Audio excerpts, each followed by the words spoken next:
Hello guys, Kenneth Soda, welcome back to another video. Continuing with the amazing fanfic, Harry Potter becomes a communist. I'm with this dingus. Ashley, or random fangirl, #01. Also, for those of you, this chapter is super long. 191 chapters. Oh my god. This is way longer than My Immortal, even though you said that the chapters aren't really that long. Anyway, I'll read the next chapter. Author's note. Capitalism doesn't work, you freaking idiot. A few people doing good things for the proletariat doesn't change that. As long as capitalism exploits the poor, having a few of them won't change anything. Ooh, fangs. I hate to break it to you, little boy, said Professor Pepsi, finally overcoming his hilarious look, but communism is just a silly idea which sounds good but doesn't really work. Without monetary incentives, people won't work hard. That's not freaking true, I yelled progressively. You can't fool me with your freaking far-right propaganda. You are very young, spoke Professor Pepsi in an evil voice, and don't understand how the world works yet. Once you grow up, you'll abandon all these silly ideas about making things better for the stupid working class. In the meantime, you should realize that the Death Eaters don't believe in your silly communism ideas at all. They're terrorists who hate our freedom for no reason. You say I'm too young?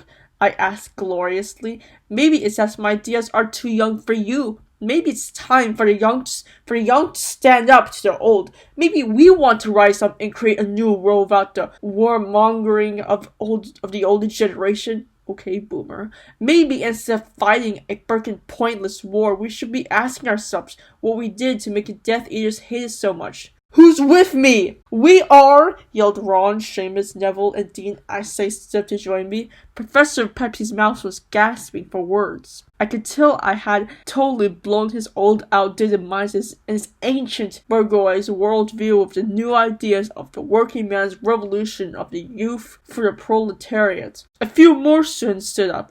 Some looked nervous. Probably not yet understanding the ideas of the revolution, but nevertheless wanting change and seeing me as a faint hope for the new world. Without freaking imperialism and war, the unsure courage of poverty in Lavender's face were sexually enticing. Not that I had any time to be concerned with such trivialities. As I looked around at all the standing students, I was so moved by their youthful courage that a single tear rolled down my cheek.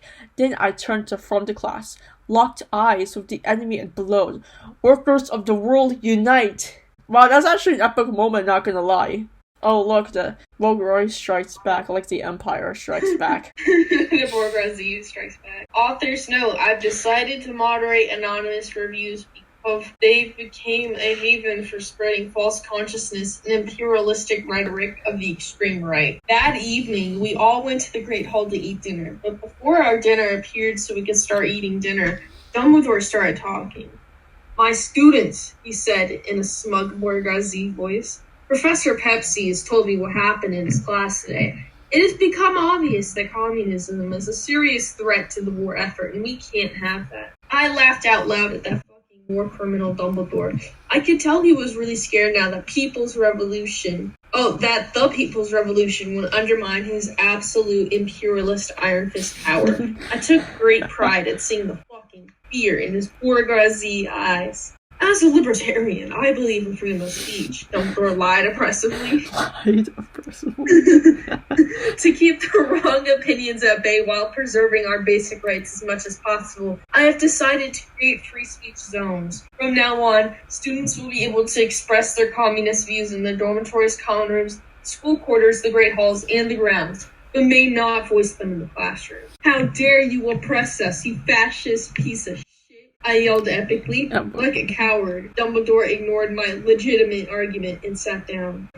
"I agree with the headmaster's approach," said Hermione in a naggy intelligentsia voice. "It's only a small bit of censorship, and it's necessary to stop people from hearing too much of dangerous ideas which sound good." "No, it's fucking not," I yelled as I stood up. "There is no level in censorship which is ever justified. We demand 100% freedom of speech." "Now that's quite enough, Mr. Potter," said racist Professor McGonagall. "You're lucky the headmaster is allowing you to spread your ugly communist lies at all. That's how it always fucking starts, I said angrily as I marched up to the front of the Great Hall. They take away a piece of our freedom and say we should be fucking thankful that it wasn't more. And then after we get used to that, they take away more of our freedom later. Next thing you know, they'll have us pledging allegiance to a giant fucking portrait of Ayn fucking Rand every morning. Oh, is that a person? Ayn fucking Rand every morning? Ayn Rand, I think she's an author who created Mary Sue's or something. I know a lot of people don't like her. Oh. I don't know too much about her though. So I actually did do some research on her. So basically Ayn Rand, she was this Russian American author from like the early 20th century. She was basically a pro-capitalist author. That's what her philosophies in her books are like. It's like you have to care about yourself, screw everyone else. That's basically the philosophies of her book, which is why many people don't like her. And as you can tell, this is very against what Harry is standing for in this funny and insane fanfic. As I reached the staff table, I relished the looks of shock on the teachers' faces as they realized a mere student was daring to threaten their absolute power. I turned around to face my people, the students shocked to see one of their own standing up for the fucking basic rights. Dozens of super hot girls were staring admiringly at me. I was too busy thinking about class warfare to really notice. Will we stand for this? I shouted at my fellow student comrades of the fucking proletariat. Whoa. I'm definitely catching the vibes that, like, Harry is, like, being admired by these hot chicks, but he's too busy fighting for the people to pay attention to them. I don't know why this randomly came into my mind. Imagine if Anobi was actually in this story. Oh well. He should be a communist. Probably, because it's considered a good side in this story. Authors not. Anyone who flams has false consciousness. Wake up and recognize the instruments of your own exploitation. Mr. Potter, return to your seat, said Professor McGonagall racistly. I love how they made her this. Like how they made Lupin the worst character ever in My Immortal. As far as I'm concerned, this communism business is nothing but an excuse to hell raise and disrupt the established order. That's exactly what it is, you racist piece of bourgeois scum, I yelled back at her. Mr. Potter, I am not a racist. I don't know what bourgeois means, said McGonagall, revealing her deep-seated hatred of revealing her deep-seated hatred of black people. And yet, you took the time to deny it, I said in disgust, before turning to my fellow worker man-sins of the freaking proletariat. Comrades, says, will we allow these racist teachers to continue to brainwash us into hating the Death Eaters for no reason, so we can all grow up to join the Orders and get our privates blown off for Rufus Scrimgeour? I'm sorry, I don't know. But we'll break the cycle and fight for peace. There was silence for a moment. Then Dumbledore began to clap fakely. Bravo, Harry, he said impressively. I enjoyed your speech very much, but sent the wrong message about the war on Voldemort. Why don't you reword certain parts of it so it sounds more business-friendly? Not freaking likely, I retorted. I think you just sent this little rebel back to his seat, said Professor Pepsi corporately. He's getting everyone excited. That's the point, I yelled in stupid, elitist face. I agree, said Professor McGonagall. Potter, return to your seat. Make me, you racist. I replied, laughing in her freaking face.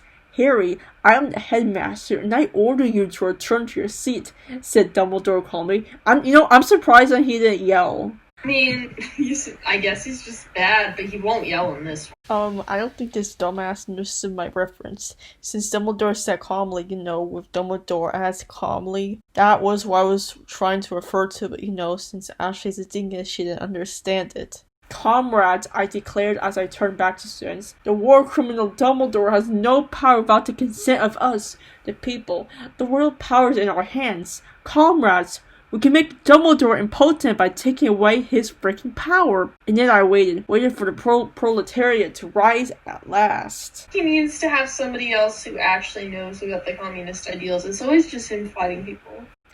Yeah, true. Authors know. Many people have been complaining about there being too much swearing. I've resisted doing anything, because I didn't want to dilute my anger at the Borgsaw establishment. However, now that someone has said it makes it hard to read, I've decided that's worth it to tone it down a little in order to get more people to read and join the revolution. Workers of the world unite. Nothing happened. Perhaps I was asking too much then. After all, I had only been spreading communist thought for 2 days. Perhaps it was foolish of me to expect the proletariat to rise up in revolution so quickly. This behavior is totally unacceptable at Hogwarts, said racist Professor McGonagall, reinforcing the bourgeoisie status quo of the establishment. 20 points from Gryffindor. My blood boiled in anger. I knew it wasn't the students' fault that they weren't rising too deep in their false consciousness to fully comprehend why Dumbledore was their real enemy. I tried to think of some way I could eloquently bring them to recognize the instruments of their own exploitation. It came up empty. I was just asking for too much too soon. Doesn't he have like Ron, Dean, Seamus, and Neville as his side? I know it's not as much right now, but... Well, he basically summarized he's only been spreading the ideals for 2 days, so even the people who did agree with him probably aren't diehard about it yet, you know? Yet. The revolution wasn't happening then, but that didn't mean I had to walk back to my seat in defeat. I could still bring it one step closer. I just needed to do something that the masses would remember, that they would talk about later. At first, they would be shocked. They would disapprove of one of their own using violence against the bourgeoisie master class. After all, that was how they had been conditioned to think. But as they talked about it, they would ask themselves why I did it, and they would start to realize that my actions were truly for them, and then they would start to finally wake up. You can't shut down the voice of the fucking people, I yelled as I turned to face Dumbledore. Then I pointed my wand at him and yelled, "Stupefy!" Oh. Everyone gasped. Dumbledore easily deflected the spell, but that didn't matter. The point hadn't been to hit him, but to make a statement, and that I had done. I turned and walked to my seat in triumph. Wow, that was wild. Yeah, I mean, that's an actual spell, so I mean, that's better than Raven. No, I mean, the fact that he had the balls to do so. Harry. And this is where we're gonna leave off for today. I hope you guys enjoyed, and subscribe, like the video, and look out for more videos in the future. I'm really looking forward to it.